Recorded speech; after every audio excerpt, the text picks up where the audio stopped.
पैगंबर मोहम्मद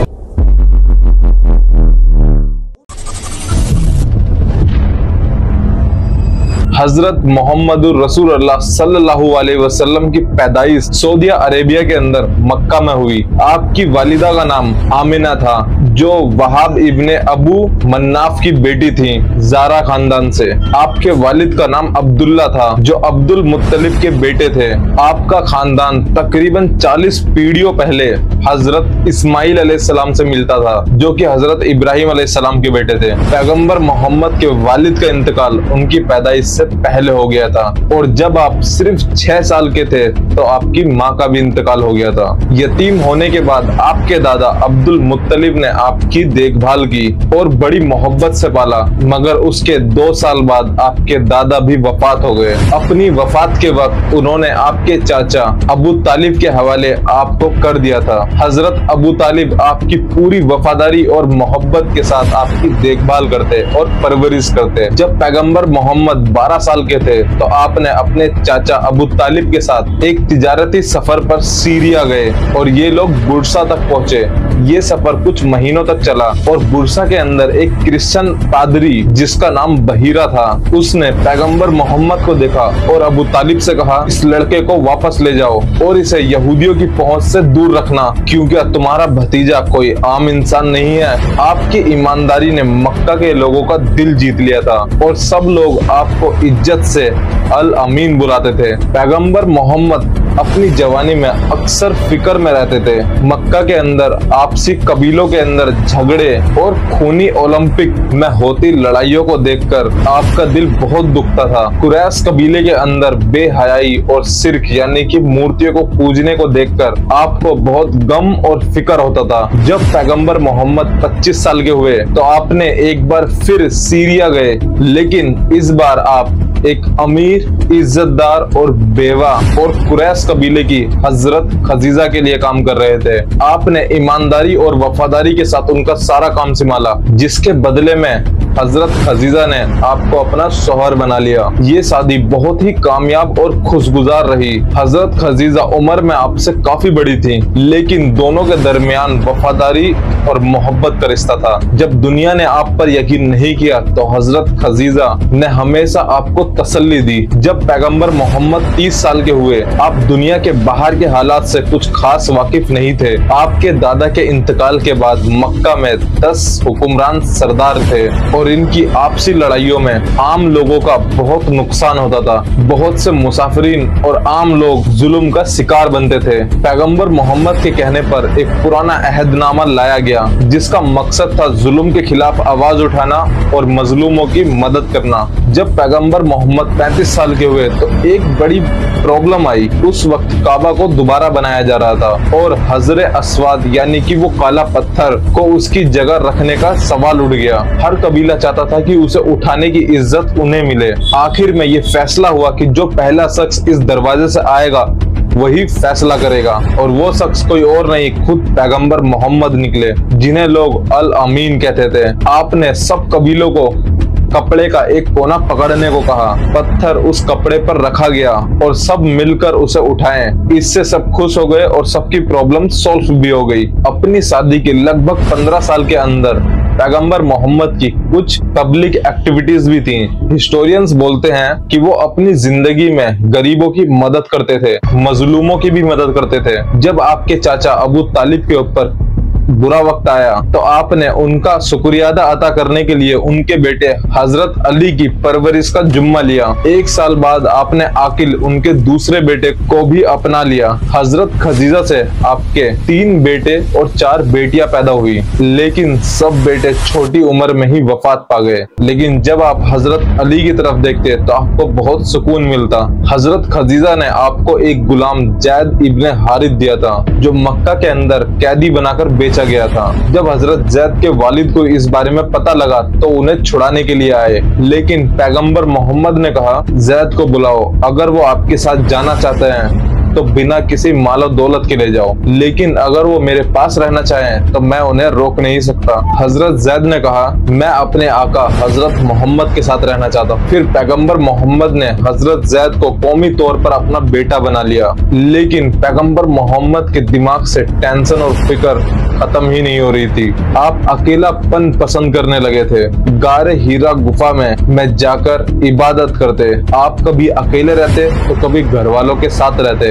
एक रात जब आप अकेले थे तो एक फरिश्ता यानी कि हजरत जिब्राइल अलैहिस्सलाम आपके पास आए और कहा, ऐ मोहम्मद पढ़। आपने जवाब दिया, मैं पढ़ना नहीं जानता। फरिश्ते ने आपको जोर से गले लगाया और फिर दोबारा कहा, पढ़ो अपने रब के नाम से जिसने पैदा किया, इंसान को एक जमे हुए खून से बनाया। पढ़ो और तुम्हारा रब निहायत रहम वाला है जिसने कलम के जरिए इल्म सिखाया, इंसान को वो सब कुछ सिखाया जो वो नहीं जानता। पैगंबर मोहम्मद घबरा कर घर वापस आए और कहने लगे, मुझे छुपा लो। हजरत खदीजा ने आपको तसल्ली दी और कहा, अल्लाह कभी आपको रुस्वा नहीं करेगा। आप हमेशा सच बोलते हैं और लोगों की मदद करते हैं। हजरत खदीजा ने अपने कजन वरक्का से मशवरा किया। वो एक बुजुर्ग और अंधे शख्स थे जो तौरात और अंजील को जानते थे। उन्होंने कहा, ये वही फरिश्ता है जो हजरत मूसा अलैहिस्सलाम के पास आया था और ये शख्स मोहम्मद अपनी कौम के नबी बनाए गए। फिर उन्होंने आपसे मिलकर कहा, लोग आपको झूठा कहेंगे, सताएंगे, आपको शहर से निकाल देंगे और आपके खिलाफ जंग भी करेंगे। काश मैं जिंदा होता उस वक्त। पैगंबर मोहम्मद गहरी सोच में थे तो उन्हें आसमान से एक आवाज ने बुलाया, ऐ मोहम्मद जो कपड़ों में लिपटे हुए हो, उठो और लोगों को डराओ और अपने रब की बड़ी अजमत बयान करो। तब पैगंबर मोहम्मद उठकर खड़े हुए और अल्लाह के हुक्म पर अमल करना शुरू कर दिया। सबसे पहले हजरत खदीजा ने इस्लाम कबूल किया। उन्होंने बुत परस्ती छोड़ दी और अपने पूरे दिल से पैगंबर का साथ दिया। दोनों अल्लाह के लिए सजदा करते और नमाज पढ़ते। आपने अपना पैगाम सिर्फ उन लोगों को दिया जो आपके करीबी थे। हजरत खदीजा के बाद आपके छोटे कजन हजरत अली ने इस्लाम कबूल किया। पैगंबर मोहम्मद अक्सर अपनी बीवी और हजरत अली के साथ मक्का के रेगिस्तान में जाते जहां वो अल्लाह का शुक्रिया अदा करते।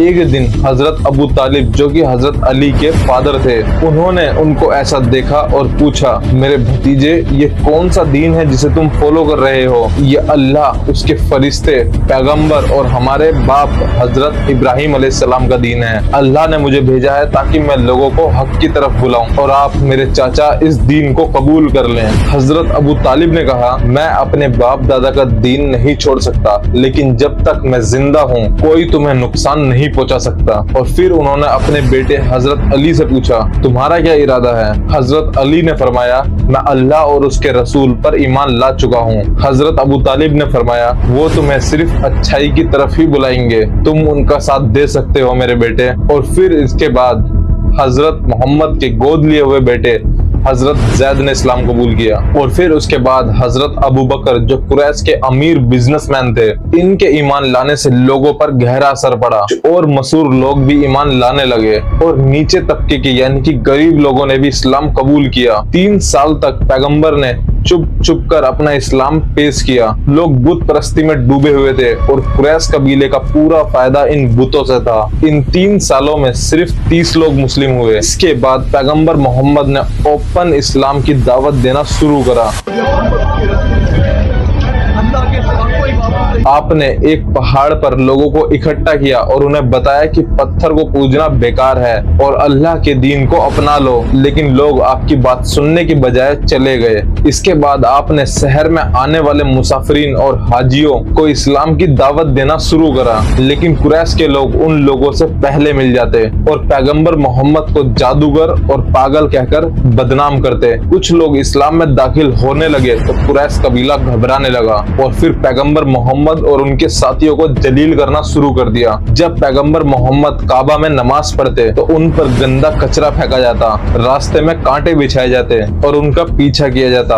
और उसी के बाद हजरत हमजा जो कि पैगंबर मोहम्मद के चाचा और एक बहादुर सिपाही थे, उन्होंने इस्लाम कबूल किया। उनका इस्लाम लाना इस्लाम के लिए एक बड़ी ताकत थी। पैगंबर मोहम्मद लोगों से नरमी और हिकमत से बात करते। आप उन्हें पुरानी कौमों के बारे में बताकर डराते कि कैसे पहले के लोगों ने पैगंबरों की नाफरमानी की और तबाह कर दिए गए। आपने कयामत का जिक्र करा जहाँ पर हर अमाल का हिसाब होगा और वो माँ बाप भी जवाब देंगे जो अपनी बेटियों को जिंदा गाड़ देते हैं। इस्लाम ने सब लोगों को बराबर बताया है। कुरान में फरमाया गया, ऐ इंसानों, हमने तुम्हें एक मर्द और एक औरत से पैदा किया और तुम्हें कबीले और कौमों में बांट दिया ताकि तुम एक दूसरे को पहचानो, और सबसे इज्जतदार वो है जो सबसे ज्यादा तकवा करता है। लेकिन कुरैश ने इस बराबरी को मना कर दिया। औरतें और हमारे बराबर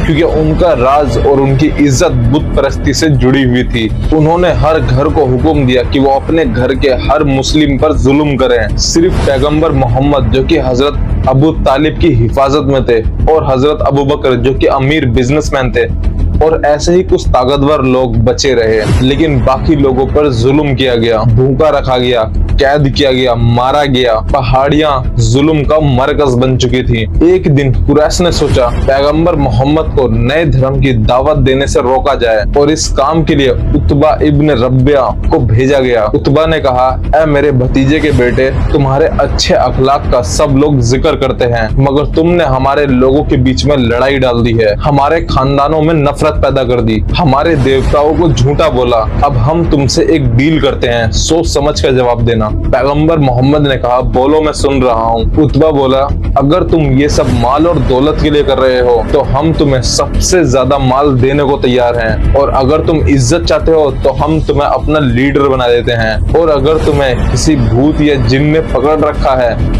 तो हम तुम्हें डॉक्टर और पैसे दोनों देंगे। पैगंबर मोहम्मद ने उनकी बात खत्म होने के बाद कहा, अब मेरी बात सुनो ऐ अबू वालिद। फिर पैगंबर मोहम्मद ने सूरह फजीलत की 13 आयतें पढ़ी। ये कुरान अल्लाह की तरफ से नाजिल हुआ है जो निहायत रहमदिल और मेहरबान है। ये एक ऐसी किताब है जिसमें हर बात डिटेल के साथ बताई गई है, अरबिक में, उन लोगों के लिए जो समझ सके।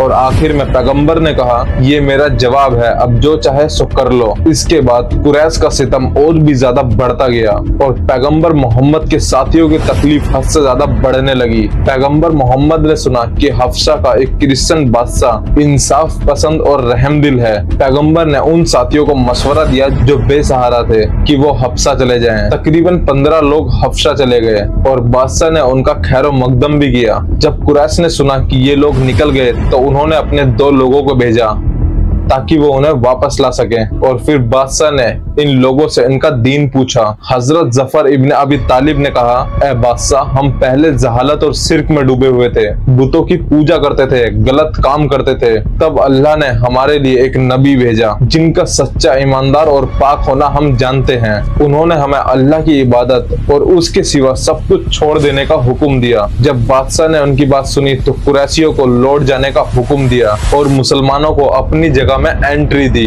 और इधर मक्का में पैगंबर ने अपनी दावत देना जारी रखा। कुरैशियों ने फिर दोबारा दूसरी डील रखी, इज्जत दौलत की, लेकिन पैगंबर ने वो भी रद्द कर दी। और पैगंबर ने कहा, अल्लाह ने मुझे यहाँ पर अजूबे दिखाने के लिए नहीं बल्कि पैगाम देने के लिए भेजा है। और फिर भी कुरैशियों का जुल्म और ज्यादा बढ़ता गया और फिर भी पैगंबर ने दावत देना बंद नहीं करा। और आखिरकार उनके पैगाम का असर दूर दूर तक फैल गया और लोगों ने हर तरफ से इस्लाम को सुनना शुरू कर दिया। लेकिन मक्का के लोग पैगंबर मोहम्मद के इस पैगाम से बहुत ज्यादा नाराज हो गए। उन्होंने उनके चाचा अबू तालिब से कहा कि वो उन्हें रोके। हम कैसे मान लें कि एक आदमी जो कल तक हमारी तरह बाजारों में फिरता था आज खुदा का पैगंबर बन गया है। लेकिन हजरत अबू तालिब कुछ नहीं कर सके और फिर इसके बाद उन लोगों ने पैगंबर और उनके साथियों को मक्का से निकाल दिया। लेकिन पैगंबर ने अब भी अपने पैगाम देने बंद नहीं करे। और फिर उसके बाद मक्का के लोग सब मिलकर हजरत अबू तालिब के पास आए और कहा कि अपने भतीजे को रोको कि वो उनके देवताओं को बुरा कहना बंद करे। उन्होंने धमकी दी कि अगर अबू तालिब ने ऐसा नहीं किया तो हम उनसे अलग हो जाएंगे और बात जंग तक पहुंच जाएगी जहां दोनों में से कोई एक तबाह होगा। हजरत अबू तालिब अपनी कौम से अलग नहीं होना चाहते थे, लेकिन वो अपने भतीजे को भी इन लोगों के हवाले नहीं करना चाहते थे। तुम करते हो, उसकी बात सुनने से भी उन्होंने नरमी से पैगंबर से कहा कि वो अपना काम छोड़ दें। पैगंबर ने मजबूती से कहा कि अगर वो मेरे बाएं हाथ में सूरज और दाएं हाथ में चांद भी रख दें तब भी मैं अल्लाह का पैगाम देना नहीं छोड़ूंगा, चाहे मैं इस रास्ते में जान ही ना दे दूं। पैगंबर उदास होकर वहां से जाने लगे, लेकिन हजरत अबू तालिब ने उन्हें वापस बुलाया और कहा जो कुछ कहना है कह दो, मैं तुम्हारा साथ कभी नहीं छोड़ूंगा। कुरैश ने फिर कोशिश की कि हजरत अबू तालिब अपने भतीजे का साथ छोड़ दें, लेकिन हजरत अबू तालिब ने साफ साफ इनकार कर दिया। उन्होंने बनु हाशिम और बनु मुत्तलिफ कबीले से मदद मांगी। दोनों खानदानों ने हजरत अबू तालिब की बात सुनी और उनकी मदद करने के लिए हाँ करा, सिवाय अबू लहब के जो दुश्मनों से मिल गया। और इसी बीच एक ताकतवर पर्सनैलिटी ने इस्लाम कबूल किया, हजरत उमर अल खत्ताब। पहले वो इस्लाम के सख्त दुश्मन थे, लेकिन एक बार जब उनकी बहन कुरान पाक पढ़ रही थी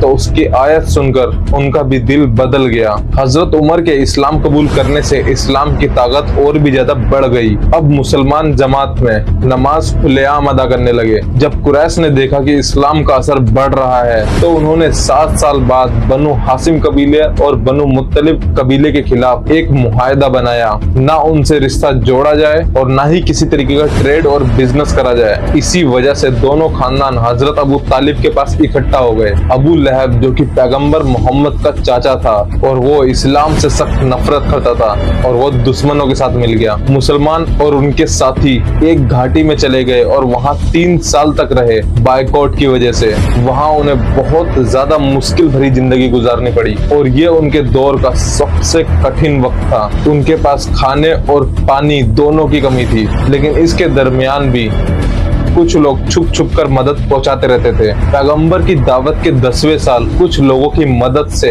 बायकॉट खत्म कर दिया गया और इन दोनों कबीलों के बीच वापस से सुलह हो गई और वापस से सारे लोग मक्का आ गए। दिन कुछ सुधरे ही थे। ठीक 1 साल बाद हजरत अबू तालिब और हजरत खदीजा का इंतकाल हो गया।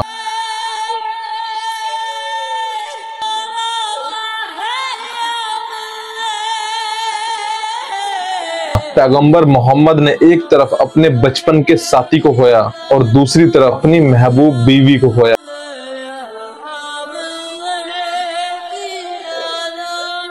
जो हमेशा उनका हौसला बढ़ाती थी।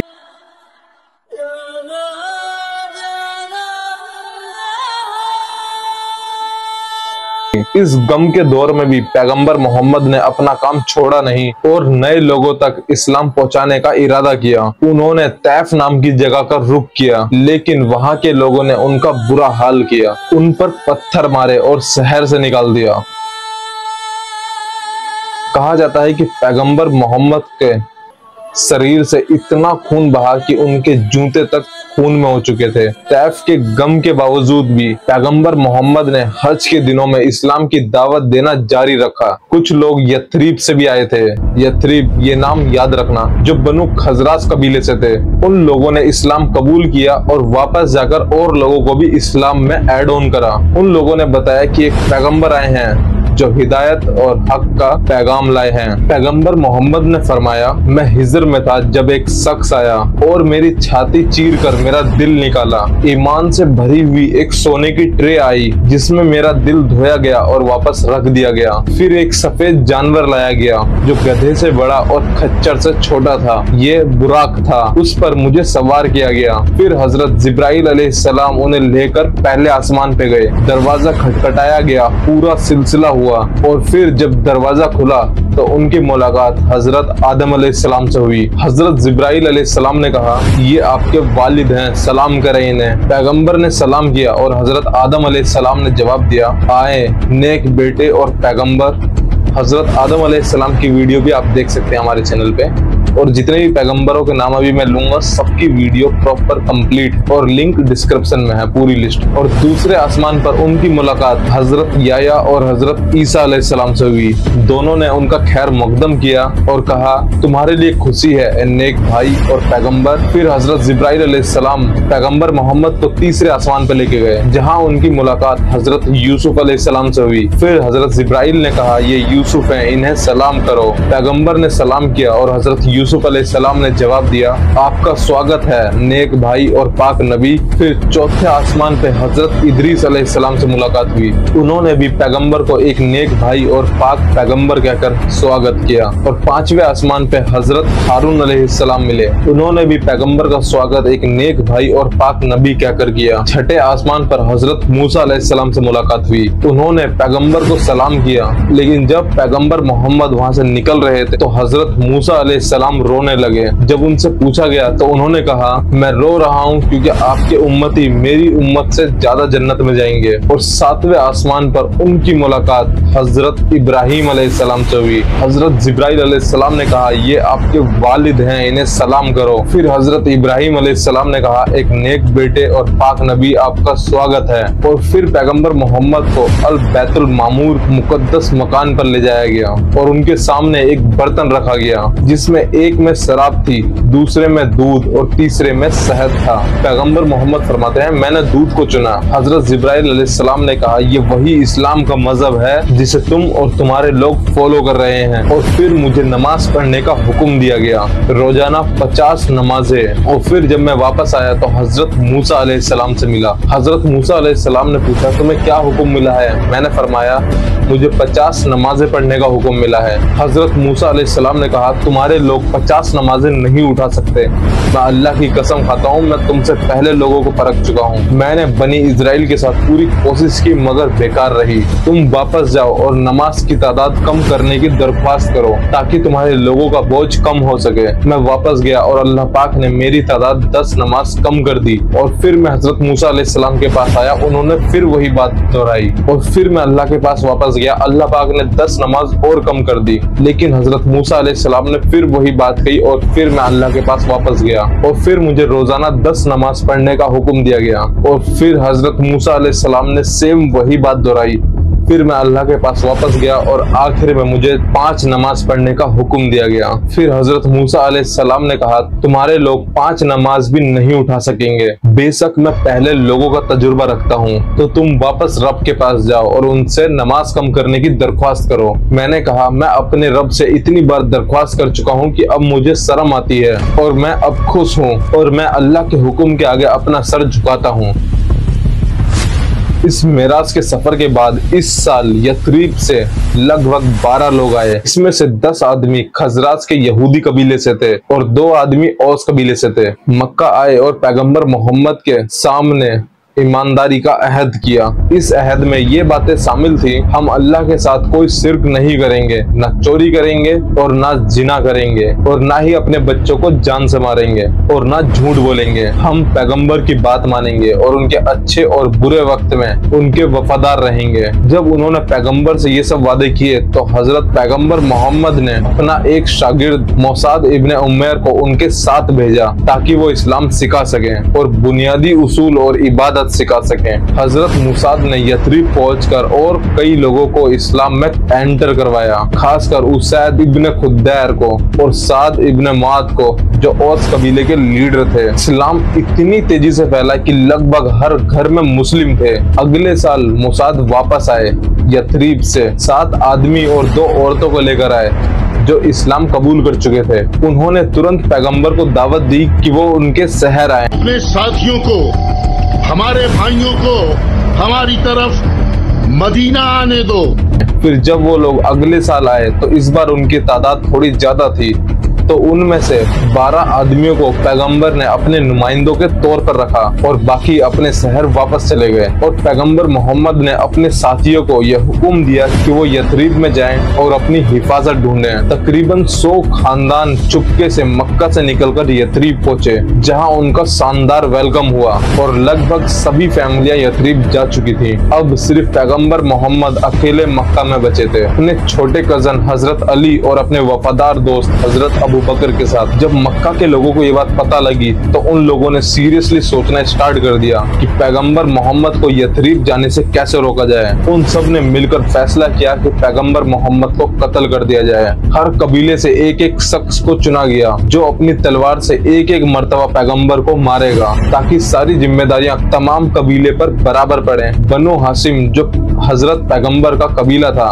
वो कमजोर था, इतना कमजोर कि दोबारा बदले की ताकत नहीं थी उसके अंदर। रात को एक एक करके उन हथियारों ने पैगंबर मोहम्मद के घर की देखभाल करना स्टार्ट कर दी और अपनी कड़ी निगरानी रखी ताकि सुबह के वक्त वो पैगंबर को मार सके। लेकिन पैगंबर मोहम्मद को इसके बारे में पहले ही पता लग चुका था, इसीलिए उन्होंने हजरत अली को अपनी जगह सुला दिया और अपनी हरी चद्दर लपेटकर खिड़की के रास्ते से निकलकर हजरत अबू बकर के घर चुपके से चले गए। और उन हथियारों का हजरत अली से कोई लेना देना नहीं था, किसी तरह की कोई दुश्मनी नहीं थी, क्योंकि हजरत अली काफी छोटे थे उस टाइम पर। हत्यारे वो लोग हजरत अली को पैगंबर समझ के पूरी रात भर उनकी देख रेख करते रहे। लेकिन जब उन्हें ये बात पता लगी कि हमारे साथ धोखा हुआ है,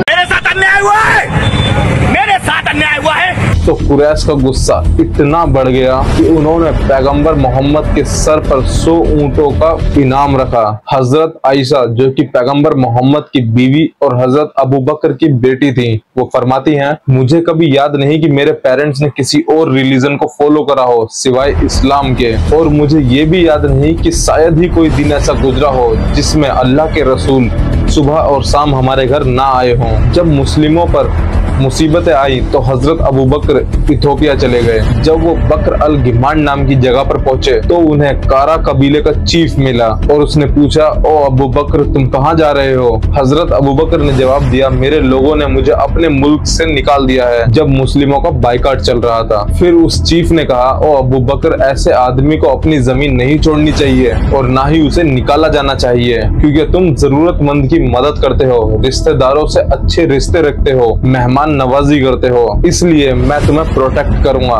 वापस जाओ और अपने रब की इबादत अपने शहर में करो। जब हजरत अबू बकर वापस आए तो वो लीडर भी उनके साथ था। शाम को उस लीडर ने कुरैश के इंपॉर्टेंट लोगों से कहा, ऐसे आदमी को अपनी जमीन नहीं छोड़नी चाहिए और ना ही ऐसे आदमी को निकाला जाना चाहिए। तो कुरैश के लोग उस लीडर की हिफाजत से इनकार नहीं कर सके। तो उन्होंने कहा, यानी कि कुरैशियों ने कहा, हजरत अबू बकर अपने घर के अंदर अपने रब की इबादत कर सकते हैं और वहाँ नमाज कुरान पाक पढ़ सकते हैं इतना चाहें, लेकिन वो हमें तकलीफ ना दें और ना ही अपनी इबादत को पब्लिकली करें, क्योंकि हमें डर है कि वो हमारी औरतें और बच्चों पर असर डालेंगी। जब हजरत अबू बकर को ये बात बताई तो हजरत अबू बकर ना ओपनली नमाज पढ़ते न कुरान पाक पढ़ते, वो अपने घर के अंदर इबादत करते। फिर अचानक से हजरत अबू बकर को एक दिन ये ख्याल आया, क्यों ना वो अपने घर के सामने एक मस्जिद बनवाए जहां वो नमाज और कुरान पाक पढ़ सके। और फिर वहां की औरतें और बच्चे उनके पास जमा होने लगे और यही बात कुरैशियों के अहम लोगों को डराने लगी।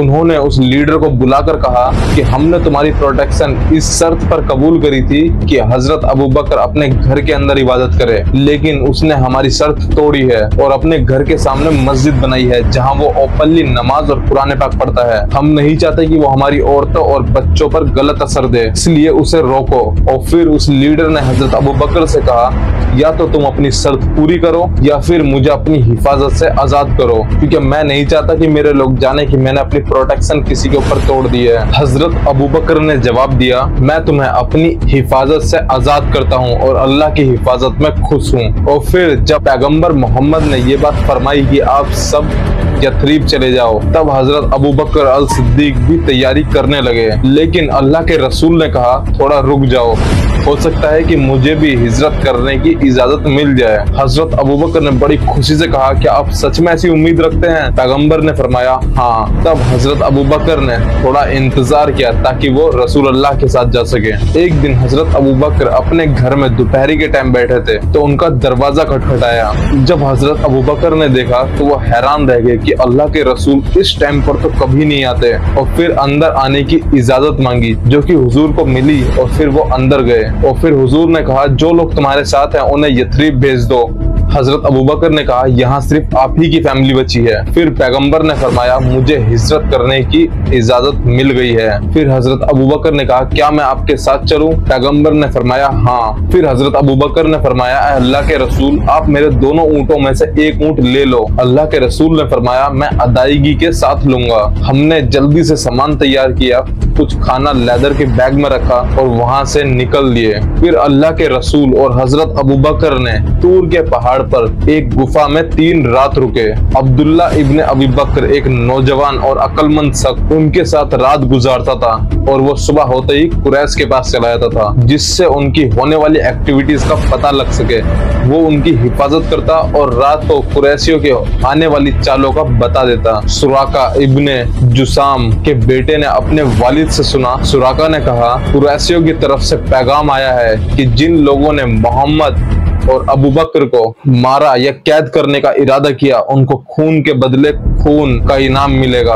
उनका बेटा फरमाता है कि जब मैं अपने कबीले की एक मजलिस में था तो एक आदमी आया और खड़ा हुआ और बोला, ओ सुराका, मैंने दूर समुद्र के किनारे कुछ लोगों को देखा है, शायद वो हजरत मोहम्मद और अबू बकर थे। तो सुराका के बेटे ने, जो हुजूर का साथ दे रहा था, उसने बोला, नहीं, वो नहीं थे, शायद तुम्हें कोई धोखा हुआ है। और फिर मैं मजलिस में थोड़ी देर रहा और उसके बाद अपने घर चला गया। और फिर सुराका ने अपनी घोड़ी तैयार की और फिर तलवार लेकर निकल गया, अपनी तलवार को जमीन पर घिसेड़ता हुआ घोड़ी पर चढ़ा और तेजी से चल पड़ा। जब वो पैगंबर के करीब पहुंचा तो उसकी घोड़ी जमीन में धंस गई और मैं गिर गया। और फिर मैं खड़ा हुआ, अपनी तीर अंदाज ढूंढी, तीर निकाला और तीरों से किस्मत देखी कि उन्हें नुकसान पहुंचाऊं या नहीं। या आई थिंक शायद उस टाइम पर कोई उनका रिवाज या ऐसी कोई मान्यता होगी। और फिर मेरे हाथ में वो तीर आया जिसमें ना था कि पैगंबर को नुकसान नहीं पहुंचाना चाहिए। और फिर मैं अपनी घोड़ी पर चढ़ा और बिना किसी डर के उनके पास गया।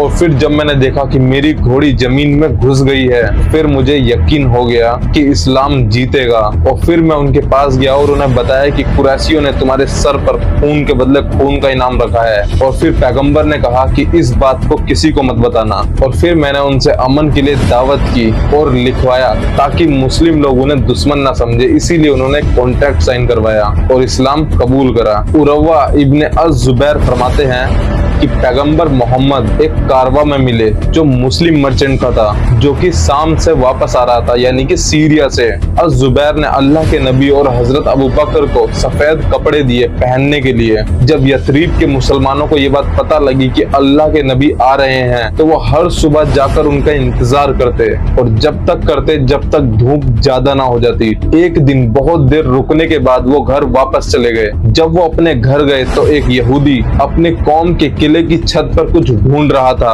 तब उसने देखा कि अल्लाह के नबी और उनके साथियों ने सफेद कपड़े पहने हैं और वो रेगिस्तान से निकल रहे हैं। वो यहूदी बहुत तेज से चिल्लाया, ये रो देखो जिसका तुम इंतजार कर रहे थे। फिर सब मुसलमान अपने हथियार लेकर पहुंचे और अल्लाह के नबी का इस्तकबाल किया।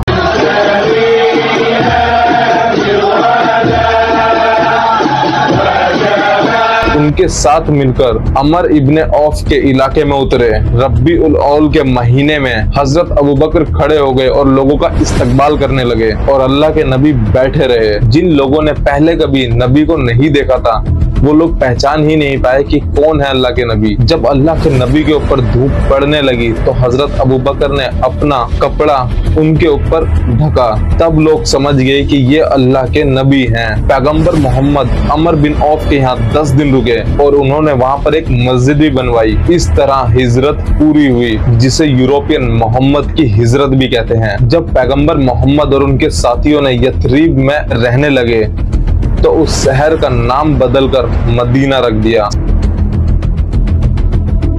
इसका मतलब है रोशन शहर, और ये मक्का से लगभग 11 दिन के सफर दूर था। उस वक्त यहाँ खैताने, ओस और खजरास कबीले हुकूमत करते थे और इनके बीच अक्सर लड़ाइयाँ चलती रहती थी। लेकिन पैगंबर मोहम्मद के मदीना आने के बाद ये लोग अपनी पुरानी दुश्मनियां भूलकर इस्लाम के भाईचारे में शामिल हो गए। इन मेडिनेशंस को अंसार कहा जाता है, जो नबी के मददगार थे। पैगंबर मोहम्मद ने कबीलों के बीच में भाईचारा बढ़ाने के लिए एक दस्तावेज बनाया जो उन सबको एक कौम बनाता था। इसमें लिखा था, अमन और जंग का फैसला सिर्फ मुसलमानों का होगा। यहूदी भी हमारे साथ बराबर का हक और जिम्मेदारी रखेंगे। यहूदी अपने मजहब आजादी से मनाएंगे। सब मिलकर मदीना की हिफाजत करेंगे। गलत काम करने वालों को सजा मिलेगी। सब फौज और कानून के तहत होंगे। इस दस्तावेज ने मदीना में पूरी तरीके से लड़ाइयों को खत्म कर दिया था और इस पूरे इलाके और इस पूरे कंट्रोल के चीफ पैगंबर मोहम्मद बने। अंसार में कुछ लोग थे जो सिर्फ नाम के मुसलमान थे